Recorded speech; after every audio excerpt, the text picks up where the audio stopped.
जय श्री कृष्णा। राधे राधे। आज हम सुनेंगे ज्येष्ठ मास कथा के 11वें अध्याय की कथा। बोलिए कृष्ण भगवान की जय हो, विष्णु भगवान की जय हो।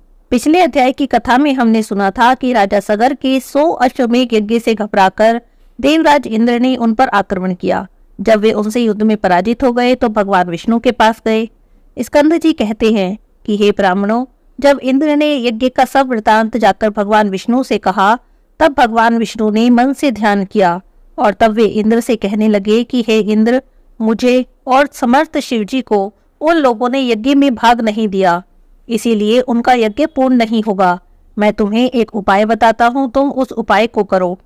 हे सुमत, मैं तुम्हें अदृश्य करने वाली विद्या देता हूँ। तुम पवित्र होकर उस विद्या को धारण करो और निर्भय होकर जाकर विधि पूर्वक उस विद्या का जाप करो।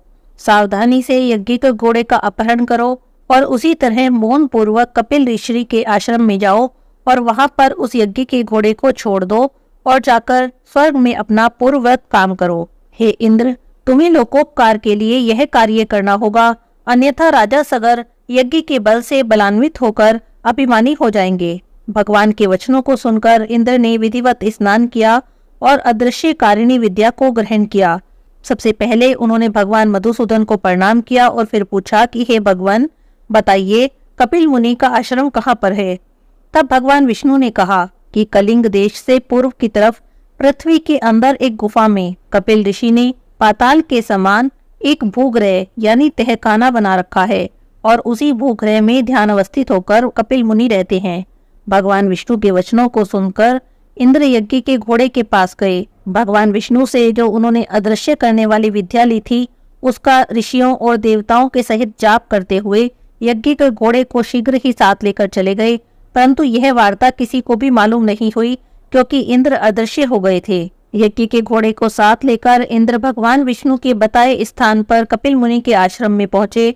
एकांत में ध्यान मग्न कपिल मुनि को देखकर इंद्र ने उन्हें विधि पूर्वक प्रणाम किया और यज्ञ के घोड़े को वहीं पर बांधकर इंद्र अपने स्वर्गलोक में चले गए।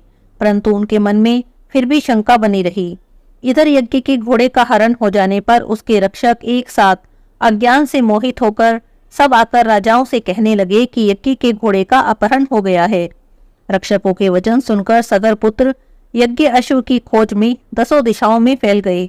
समस्त पृथ्वी तल के भाग को देखकर देवलोक को देखने के बाद स्वर्ग को गए और इसके बाद नक्षत्र लोक में गए, इंद्रपुरी में गए। संशय में पड़कर व्याकुल सगर पुत्र इंद्र के प्रत्येक ग्रह में, दूसरे ग्रह में, नगर में, अटारी में, समस्त शालाओं, वन उपवन, दिक्पालों के लोकों में, ब्रह्मलोक में, कैलाश में और हिमवान में, मेरु पर्वत, सभी गुफाओं में, सभी शिखरों पर, गंधर्व लोक में, यज्ञ लोक में और उसके बाद विष्णु लोक में भी गए। उन्होंने हर तरफ अपने यज्ञ के घोड़े को ढूंढा। इस प्रकार सगर पुत्र सब लोकों में घूमे, परंतु उन्हें यज्ञ के घोड़े का कहीं भी पता नहीं लगा। फिर वह पाताल लोक में गए और वहां पर उन्होंने 7 पातालों को देखा, लेकिन यज्ञ का घोड़ा उन्हें वहां पर भी नहीं मिला। तब वह निराश होकर अपने शिविर में गए। सब दुखी होकर प्राण त्यागने को तैयार हो गए।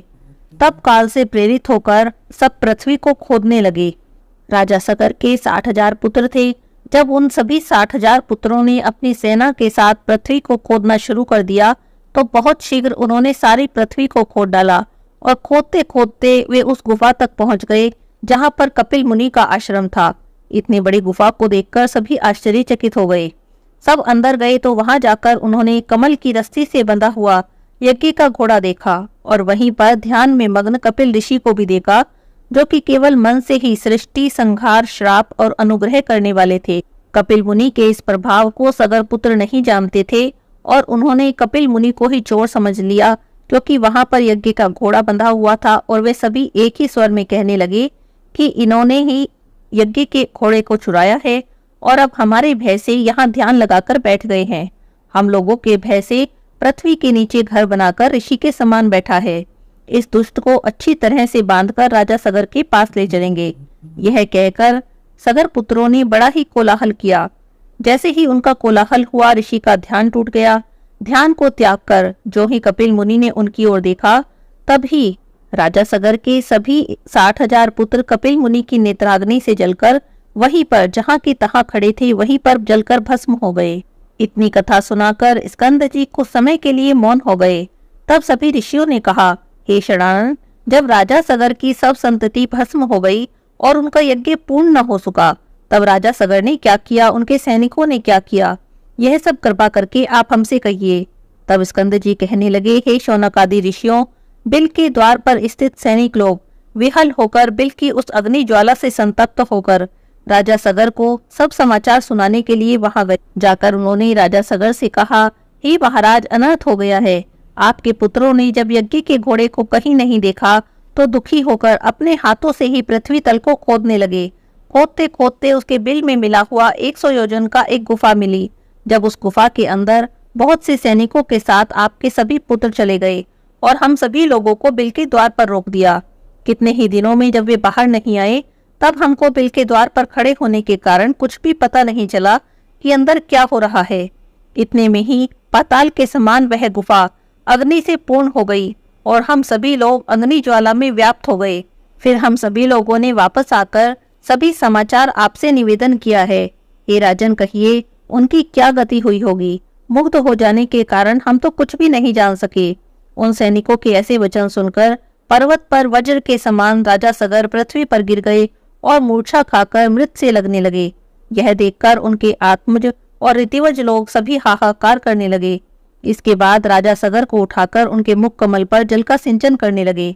राजा को मूर्छा से जागृत देखकर सभी ऋत्विज लोग कहने लगे, हे नृप, हे राजन, प्राणियों के रक्षक, आप शोक मत करें, क्योंकि पुरुष तो वीर्यशाली होते हैं। आप और हम सभी उस गुफा के द्वार पर चलेंगे। वे सब उस गुफा के अंदर वाले जीव का बल और पराक्रम देखने के लिए यज्ञ का कार्य जल्दी जल्दी उन्होंने समाप्त किया और सभी वहां पर चले गए। मार्ग में सैनिकों ने देवताओं से भी दुष्कर्म जो सगर के पुत्रों ने किए थे वे सभी दिखाए। गुफा पर्यंत पृथ्वी का समस्त तल भाग खुदा हुआ देखकर सभी ऋषि कहने लगे, हे उपस्थित वृंदो, आप सभी लोग सुनिए। हम सभी राजा सगर के भाव को समझकर कहते हैं कि यह बड़ा भारी गड्ढा जो नजर आ रहा है, यह भरकर समुद्र हो जाएगा। इस प्रकार वाद विवाद करते हुए सब उस गुफा के समीप चले गए और उसके सब समीप जाकर सेना को खड़ी करके धर्मात्मा राजा सगर ऋषियों के साथ संयत होकर परम अद्भुत उस भूग्रह के अंदर गए। वह भूग्रह इंद्रलोक के समान रत्नों से प्रदीप्त, प्राणियों के संचार से रहित और बहुत सुंदर था, परंतु भस्म से पूर्ण था।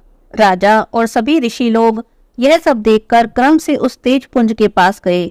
जलती हुई अग्नि के समान तेज से व्याप्त उनको देखकर, जो कि प्रज्वलमान परमात्मा ध्यान मग्न और योग गम्य है, सब ऋषियों ने कुछ देर बाद उनको कपिल मुनि जाना, उन्हें नमस्कार किया और उनकी स्तुति की। वे कहने लगे, हे देव, आप नित्य हैं। हे परमानंद, आपकी जय हो।